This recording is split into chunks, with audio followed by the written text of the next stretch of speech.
Bonjour tout le monde, c'est votre topo des marchés en ce vendredi 24 février. Pour ceux qui ne me connaissent pas, moi c'est Éric Fournier, je suis directeur du département des grains et commodités chez Bernard Breton Incorporé. Cette semaine, je voulais quelques éléments sur lesquels je voulais attirer votre attention.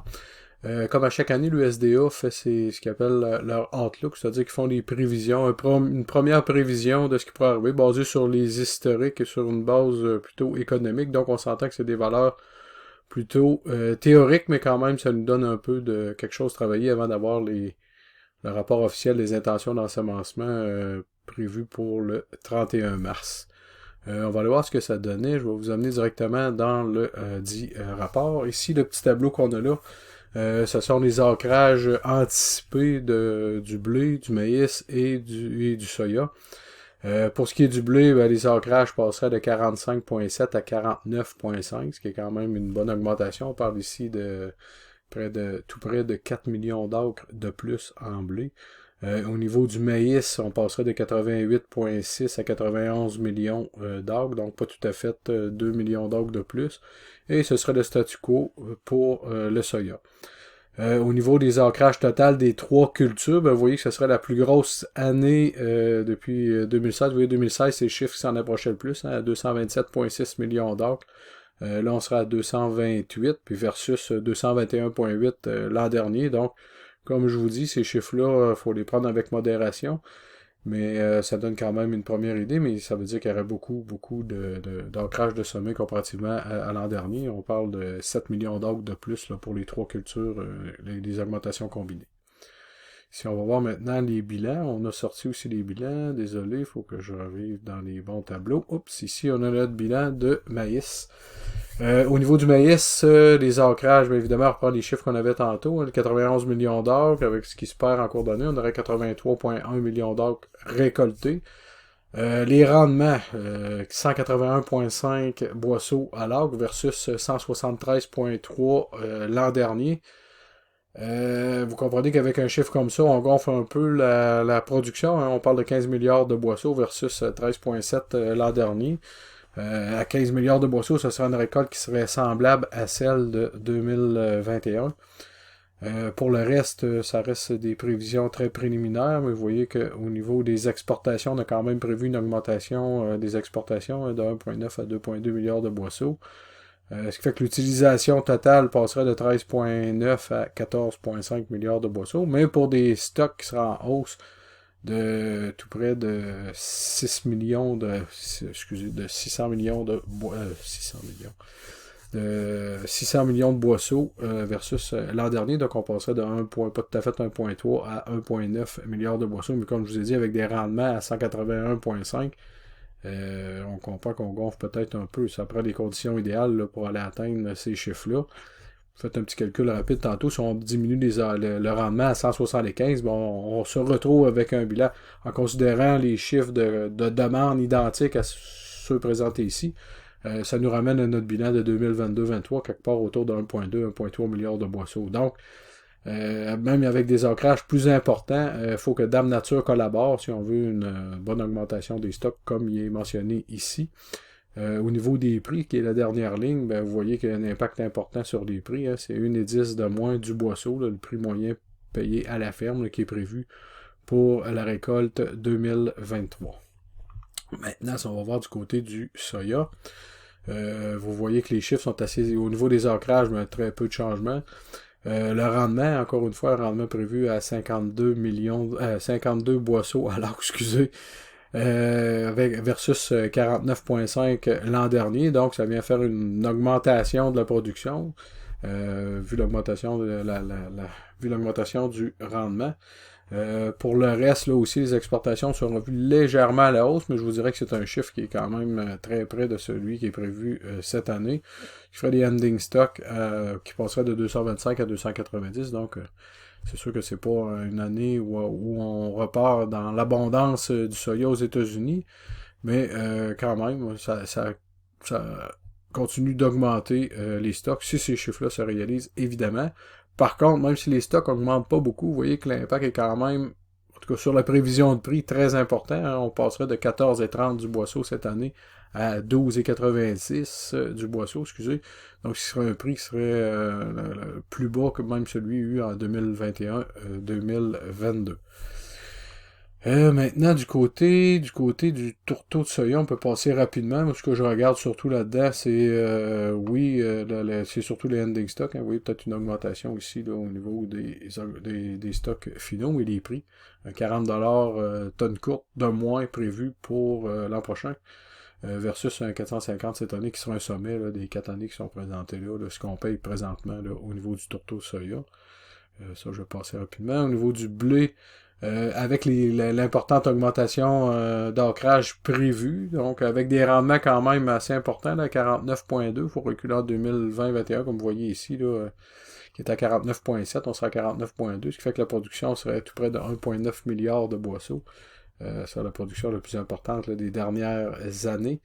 Avec ça, bon, c'est sûr qu'on prévoit une augmentation de l'usage de presque 100 millions de boisseaux, ce qui fait que les stocks de fin sont quand même très près de ceux de cette année, là, de 5,68 à 608. Il n'y a pas tellement de grosse différence à ce niveau-là. Et le ratio stock-usage est à peu près semblable aussi, seulement 1% de variation. Par contre, ça permet de diminuer les prix. Ça diminuerait les prix de 50 sous du boisseau. Vous voyez que l'impact ici, même avec la plus forte augmentation d'ancrage qui est dans le blé, ben, l'impact sur les prix est beaucoup moins prononcé qu'elle serait si ces chiffres-là se réalisent là, au niveau du soya et au niveau du maïs. Excusez. Maintenant, si on regarde plus près de nous, marché local, là, on a une tendance à la baisse dans les. J'ai pensé vous sortir le tableau, là, c'est accessible à tout le monde, là, ce petit tableau-là, c'est sur le site des producteurs de grains du Québec. Pour vous figurer un peu le prix présentement moyen payé à la ferme. Ce qu'on voit ici si on va chercher les chiffres, je pourrais aller chercher les chiffres de mars. Février est presque terminé. On va au niveau graphique pour voir l'évolution des prix. Ben, vous voyez que depuis, je vous dirais, le mois d'octobre, qui était un sommet pour l'automne, qui n'était pas un sommet absolu, mais pour un sommet pour l'automne, les prix sont sur une tendance à la baisse pour ce qui est des prix payés à la ferme. Et dernièrement, cette tendance-là semble avoir voulu s'être accélérée. Cette semaine, une légère hausse du prix, mais quand même, vous voyez que la tendance à la baisse depuis l'automne dernier reste quand même tout de même en place et pourrait, en tout cas, à mon avis, se poursuivre, à moins d'une recrudescence importante du côté de la demande, pour avoir beaucoup de pression sur les prix prochainement au niveau du maïs. Puis on pourra aller voir, tandis qu'on est là pour la prochaine récolte, ce que ça donne. C'est très préliminaire comme chiffre. Vous voyez seulement 5900 tonnes de déclarés, mais quand même, on peut voir qu'il y a beaucoup de volatilité au niveau des prix pour la prochaine récolte. Hein. Puis pas beaucoup de volume de fait, c'est-à-dire que autant les vendeurs que les acheteurs, personne n'ose trop se commettre. Hein. C'est comme deux boxeurs dans un ring de boxe. Ils prennent le temps de s'étudier avant de donner le premier coup. Je pense que c'est un peu ça. On ne sait pas trop où le marché va être dans les prochaines semaines, les prochains mois. Donc, c'est dur d'établir un prix juste et équitable à ce temps-ci de l'année pour la prochaine récolte, parce qu'il y a encore beaucoup de chemin à parcourir avant d'y arriver. Donc, on est encore en mode, on s'étudie avant de se prononcer. Donc, c'est ce qui amène cette volatilité-là et ce peu de volume-là aussi, parce qu'il n'y a personne qui ose trop se commettre là, des deux côtés, à mon avis, là, tant du côté des vendeurs que des acheteurs. Maintenant, ici, je vous ai sorti le graphique du maïs. On a atteint un niveau aujourd'hui que je considère un niveau critique, hein, 6,50$ du boisseau. Vous voyez ici sur le graphique, depuis l'automne dernier, même l'été dernier, je vous dirais depuis le mois d'août, à chaque fois qu'on a touché le 6,50$, le prix est reparti en remontant, rebondi. Donc c'est un important support de prix ici là, à 6,50$. Si on devait réussir à percer ce 6,50$-là la semaine prochaine, ou dans les semaines qui viennent, ben, il n'y a pas grand-chose qui le retient. Là. On pourrait descendre facilement vers les 6$ là, avant d'avoir un peu de résistance à ce niveau-là. Donc, ça va être à surveiller la semaine prochaine. Qu'est-ce que les marchés vont faire? Est-ce que la négativité actuelle du marché va demeurer, oui ou non? Vu qu'on atteint un niveau technique quand même important. Ça va voir nos indicateurs techniques pour le maïs. Ben, vous voyez que c'est assez en mode de vente présentement. Il n'y a pas beaucoup, tout le monde voit, comment on pourrait dire, on voit rouge dans le maïs actuellement. Pourquoi? Ben évidemment, la hausse du dollar américain dans la dernière semaine, ça aide pas. Les exportations sont un peu plus intéressante là, dernièrement, mais c'est rien pour... on a beaucoup de retard à rattraper, donc aussi du côté de la demande.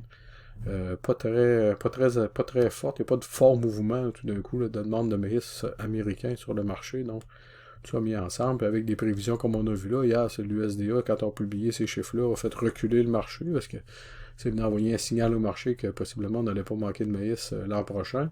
Comme je vous dis, le rapport de l'USDA, les Outlook, un petit grain de sel, mais quand même, c'est les bases en attendant les rapports officiels d'intention d'ensemencement, etc. Autre petit graphique que je voulais attirer votre attention, le tourteau de soya, hein, celui-là c'est le contrat du mois de mai qui termine la journée à 480 tonnes courtes.